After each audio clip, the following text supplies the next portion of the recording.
Hello everyone, this is Yash Sharma here and very good evening to all of you.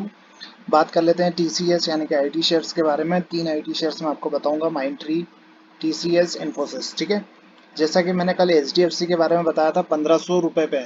ठीक है, trade करा था 1520 1530 के आसपास, टारगेट दिया था 1600।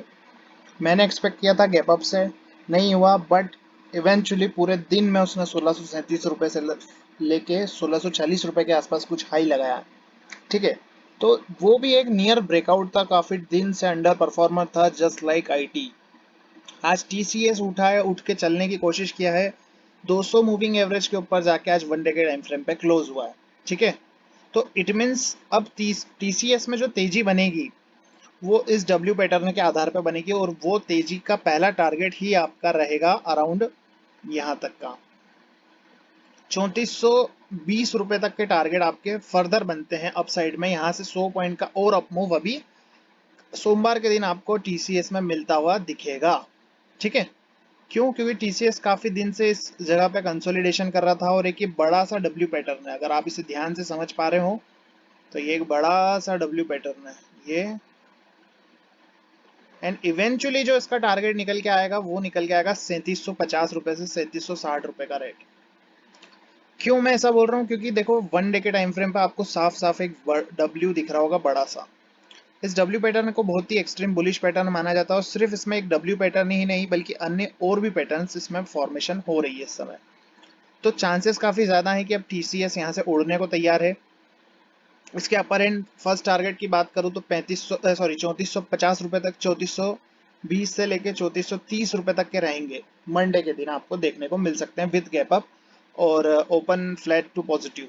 ठीक है, जिस तरह का आज इसमें बुलिश स्ट्रक्चर रहा है उसके हिसाब से भी, और 1 वीक के टाइम फ्रेम पे भी मैं अगर आपको दिखाऊं तो बहुत ही बढ़िया तरीके से वीक ऑन वीक इसने high and high, higher high सभी कैंडल्स को क्लोज किया है, और 1 वीक के टाइम फ्रेम पे भी एक बड़े से डब्ल्यू पैटर्न का फॉर्मेशन हुआ है, जो कि बहुत ही प्रिटी लग रहा है देखने में। तो फर्स्ट टारगेट आपका नीचे का रहेगा 3420-25 के आसपास से, उसके बाद से ये शेयर में आपको और तेजी फर्दर होती हुई दिखेगी। तो अगर टीसीएस में अभी तक आपने बाइंग नहीं किया है तो बाइंग करके आप इन सभी लेवल्स के मजे ले सकते हैं। 3425 से लेके 30 की रेंज एक मैसिव हर्डल की तरह एक्ट कर सकती है, क्योंकि यहाँ पे आपको वीकली टाइम फ्रेम पे रेजिस्टेंस देखने को मिल रहे होंगे। ठीक है, ये जगह पूरी एक मैसिव रेजिस्टेंस की है, तो यहाँ तक मार्केट पहले आएगी, इसके ऊपर और जाना है तो फिर ये मार्केट इसको क्रॉस करेगी, फिर यहाँ से निकलेगी फर्दर। ठीक है, तो टीसीएस में जो टारगेट है वो टोटल यहाँ से पोजिशनल मैं आपको बताऊं आने वाले 1 महीने के अंदर अंदर तो 3750 रुपए तक के आपको 3700 3800 ये सभी टारगेट फाइनली आपको देखने को टीसीएस में मिल सकते हैं। इस रेंज में आप टीसीएस में आ सकते हैं। ठीक है, पहला टारगेट 3420 से लेकर 3430 रुपए। ठीक है, ये हो गया टीसीएस का। अब बात कर लेते हैं इन्फोसिस की। भाई देखो, इन्फोसिस में आपको जो टारगेट्स निकल के आएंगे वो आपके निकल के आ रहे हैं आराम से, बहुत ही मोटा मोटी भी आपको मैं बताऊं तो बहुत शानदार टारगेट इसमें भी देखने को मिलेंगे, क्योंकि इसमें भी एक डब्ल्यू पैटर्न की फॉर्मेशन है। ठीक है, डब्ल्यू ऐसे क्लियरली दिखेगा नहीं, विजिबल नहीं है, बट है।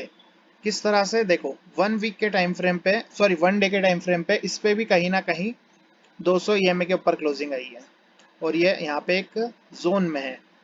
तो यहाँ से भी ये इन्फोसिस अब भगने को तैयार है। अगर आप इसको थोड़ा सा जूम आउट करेंगे और 1 वीक के टाइम फ्रेम पे आप चलेंगे तो आपको एक डब्ल्यू पैटर्न दिखेगा। ये जो पूरी गैप है यहाँ तो ट्रेडिंग हुई नहीं, यहाँ पे तो ब्रेकडाउन आया है। ठीक है, तो आप इसको पूरा एक डब्ल्यू पैटर्न फॉर्मेशन मान सकते हैं, और ये आपको सभी आईटी स्टॉक्स में देखने को मिलेगी इस समय। तो ये भी आपको फर्दर आने वाले दिनों में 1800 से 1900 के टारगेट अपसाइड में टीसी इन्फोसिस में, और इसका पहला टारगेट जो अपसाइड का बनेगा वो ये लेवल बनेगा 1630 रुपए का। पहला टारगेट 1600 और 1630 इसका फर्स्ट टारगेट बनेगा यहाँ से वीकली टाइम फ्रेम और डेली टाइम फ्रेम के हिसाब से इन्फोसिस में। तो इन्फोसिस में भी आपको तेजी होती हुई दिखेगी, जिसमें पहला टारगेट आपको मिलेगा 1630। उसके ऊपर यदि फर्स्ट निकलता है ये तो 1680। 1680 पे थोड़ा बहुत मैसिव हर्डल है, यहाँ पे काफी दिन कंसोलिडेशन था। इस हर्डल के बाद आपको सीधा जो टारगेट मिलेगा 1800 रुपए से लेके 1900 रुपए तक का। तो टीसीएस में भी सेम स्ट्रक्चर है, सभी आईटी स्टॉक्स विप्रो वगैरह सब में यही स्ट्रक्चर है। बहुत ही बुलिश पैटर्न इन्हें माना जाता है, और 200 ईएमए के ऊपर क्लोजिंग आई है। और वीकली टाइम फ्रेम पे मैं आपको दिखाऊं तो वीक ऑन अ वीक इसमें भी एक बढ़िया तेजी बनी हुई है। वीकली टाइम फ्रेम पे 220 ईएमए के ऊपर क्लोजिंग आई है, पिछले वीक के हाई से ऊपर क्लोजिंग आई है, तो eventually it will go upside, further upside on Monday. ठीक है, तो इसमें भी अगर आपको कोई बड़ा गैप अप होता हुआ दिख सकता है 20 से 50 पॉइंट का, जिसके हिसाब से वो बड़ा ही है, टीसीएस में 100 पॉइंट से ज़्यादा का हो सकता है। तो फर्स्ट टारगेट आपके 1600 रहेंगे, 1670, सॉरी 1600 रहेगा, 1600 के बाद 1620, 1650, ये सभी टारगेट आपको इसमें इन्फोसिस में आते हुए दिखेंगे। अब बात कर लेते हैं हम हमारे माइंड ट्री के बारे में। देखो माइंड ट्री में भी अगर आप ध्यान से देखोगे तो पहले एक बुलिश चैनल का ब्रेकआउट हुआ है, बुलिश चैनल का इसमें एक ब्रेकआउट आया। ये जो है ये एक चैनल है, पहले मैं ड्राइंग्स रिमूव कर देता हूँ आपके लिए। देखो पहला, इसमें काफी दिनों से जो ट्रेडिंग हो रही थी वो इस जगह पे हो रही थी, इस पूरी रेंज के अंदर, जो कि ऑलरेडी 200 ईएमए और 20 ईएमए के ऊपर है। आज फाइनली इसका ब्रेकआउट आया, तो जितनी बड़ी रेंज उतना बड़ा ब्रेकआउट। ठीक है, ये सिंपल सी मेथड है इसको समझने के लिए। लेकिन अगर आपको इसका मोटा मोटी टारगेट निकालना है तो आपको इसमें भी डब्ल्यू पैटर्न को कंसिडर करना पड़ेगा। क्यों करना पड़ेगा? फिलहाल तो आज इसने इसके 1 डे के टाइम फ्रेम पे यहाँ पे ब्रेकआउट दे दिया है और इस पे सस्टेनेबल भी रहा है। ठीक है, 1 डे के टाइम फ्रेम ब्रेकआउट आ गया। वीकली टाइम फ्रेम पे भी देखो भैया डब्ल्यू पैटर्न का ब्रेकआउट आ गया, जो कि थोड़ी नेकलाइन नीचे बन रही है। तो इससे ज्यादा बढ़िया बात और कुछ नहीं हो सकती है, और आपका फर्स्ट टारगेट जो माइंड ट्री में बन के आ सकता है वो 3730 रुपए का आएगा। ठीक है, 3730 रुपए का आपका फर्स्ट टारगेट यहाँ से आपको देखने को मिलेगा, और फिर आपका अनदर टारगेट जो बन के आएगा वो निकल के आएगा 4000 रुपए का, सीधा सीधा आपका 4000 रुपए का आएगा। और उसके पहले जहां पे आपको एक हर्डल फेस करने को मिल सकता है वो ये रहेगा, 3872 रुपए तक का आपको यहाँ से रन होता हुआ दिख सकता है, मंडे से ट्यूसडे या वेनसडे के आसपास। मंडे को तो आपको 3730 रुपए का लेवल दिख ही जाएगा। 3730 के बाद अगर क्लोजिंग अपसाइड में दे देता है तो फिर आपका ये टारगेट आएगा 3872, और 3872 के ऊपर आएगा आपका 4000 का टारगेट, जो कि माइंड ट्री में आपको आता हुआ दिख सकता है। इसमें भी काफी बड़ा बुलिश, सॉरी इसमें काफी बड़ा डब्ल्यू पैटर्न बना है। ये एक डब्ल्यू पैटर्न फॉर्मेशन इसे कहते हैं, अगर आपने कभी देखा हो तो आपको समझ होगी। ठीक है, इस पैटर्न के हिसाब से जो इसका पोजिशनल टारगेट निकलता है आने वाले 1 महीने के अंदर या 1.5 महीने के अंदर, वो 4400 रुपए का निकलता है। 4400 रुपए के आसपास आपको माइंड ट्री, टीसीएस आपका बता ही दिया है, टीसीएस में 3770 रुपए का फाइनल लेवल, और इन्फोसिस में आपको 1600 से लेकर 1700 तक के टारगेट्स आने वाले अपकमिंग वीक्स में देखने को मिल सकते हैं। विप्रो की मैं बात करूं तो विप्रो में भी सेम स्ट्रक्चर आपको मेरे ख्याल से देखने को मिल सकता है। विप्रो भी एक बहुत बढ़िया शेयर है जो काफी टाइम से अंडर परफॉर्मर रहा है, और ये फिलहाल अभी इसके 200 ईएमए को भी इसने टेस्ट नहीं किया है। तो विप्रो में काफी प्रेशर के हिसाब से ये चल रहा है शेयर। तो जब भी इसमें यहाँ से अपसाइड की रेंज आती है तो आपको पहला टारगेट जो इसमें देखने को मिलेगा विप्रो में, वो 415 रुपए का मिलेगा। 415 रुपए के बाद अगर इसको क्रॉस करता है तो फिर आपका 430 रुपए का लेवल, आपका 430 से 440 का लेवल फर्दर अपसाइड देखने को मिलेगा, और उन सभी को क्रॉस करता है तो फिर ये 200 ईएमए यानी कि 460 रुपए का लेवल, और इसके ऊपर निकल जाता है तो फिर फर्दर अपसाइड आपको टीसीएस में देखने को मिलेगी, जो कि 547 रुपए से 540 रुपए के लेवल तक हो सकती है। अब मैं आपको ऑप्शन चेन दिखा देता हूँ कि ऑप्शन चेन के हिसाब से क्या स्ट्रक्चर बनता है टीसीएस का। देखो टीसीएस पे हम जाते हैं, टीसीएस में हमारे क्या है वो अभी हम देख ही लेंगे।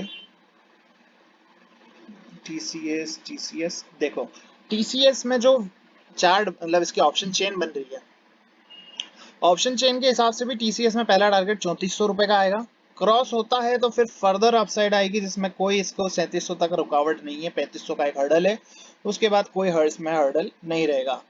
और अगर हम बात करें कि इसमें माइंड ट्री में हमारा क्या स्ट्रक्चर रहेगा, तो माइंड ट्री का भी बिल्कुल अभी मैं आपको बता ही देता हूँ।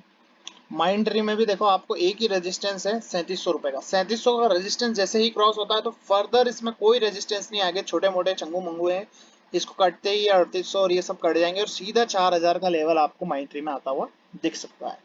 माइंड ट्री की बात हो गई। अब इन्फोसिस पे आपको मैं बता देता हूँ इन्फोसिस के क्या व्यू निकल के आ रहे हैं। इन्फोसिस पे आपको 1600 पे ही मैसिव रेजिस्टेंस है, 1600 क्रॉस होता है तो 1700 का अनदर टारगेट आपका इन्फोसिस पे रहेगा।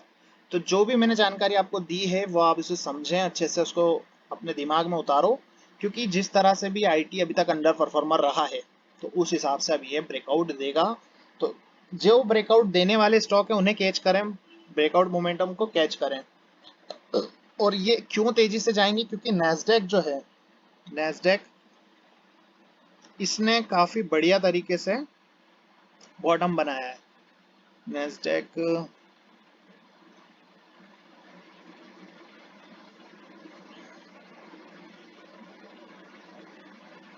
देखो, नैस्डैक ने यहाँ पे एक डबल बॉटम फॉर्मेशन बनाया है, इसी को डब्ल्यू पैटर्न फॉर्मेशन कहते हैं। तो जब नैस्डैक खुद रन देने को तैयार है, यहाँ पे जब नैस्डैक खुद रन देने को तैयार है, तो हम उस रन को क्यों ना एक्सेप्ट करें। ये एक full of double bottom formation है नैस्डैक की, ये डब्ल्यू, और आज इसकी लाइन का क्रॉस ओवर भी इसमें आ चुका है, लाइन चार्ट पे भी ब्रेकआउट आ चुका है और ऐसे भी ब्रेकआउट आ चुका है। तो नैस्डैक जितना अपसाइड जाएगा, आपका टीसीएस वगैरह फर्दर अपसाइड आपको दिखाएंगे और इसमें आपके टारगेट्स अपसाइड के आएंगे। तो नैस्डैक भी बुलिश पैटर्न बना रहा है, बॉटम आउट हो रहा है, इसने बता दिया है कि मैं यहाँ से निकलने को रेडी हूँ।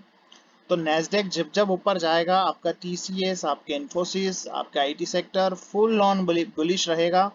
इसका फर्दर टारगेट नैस्डैक का जो निकल के आता है, वो पहला निकल के आएगा ये 200 में 12,500, इसके ऊपर निकलता तो फिर 13,100 के आसपास तक नैस्डैक आपको जाता हुआ दिख सकता है। तो यही सब इन्फॉर्मेशन है, इग्नोर करो तो आपकी गलती है, क्योंकि एचडीएफसी में जो मैंने बताया था एग्जैक्ट वैसा का वैसा हुआ है।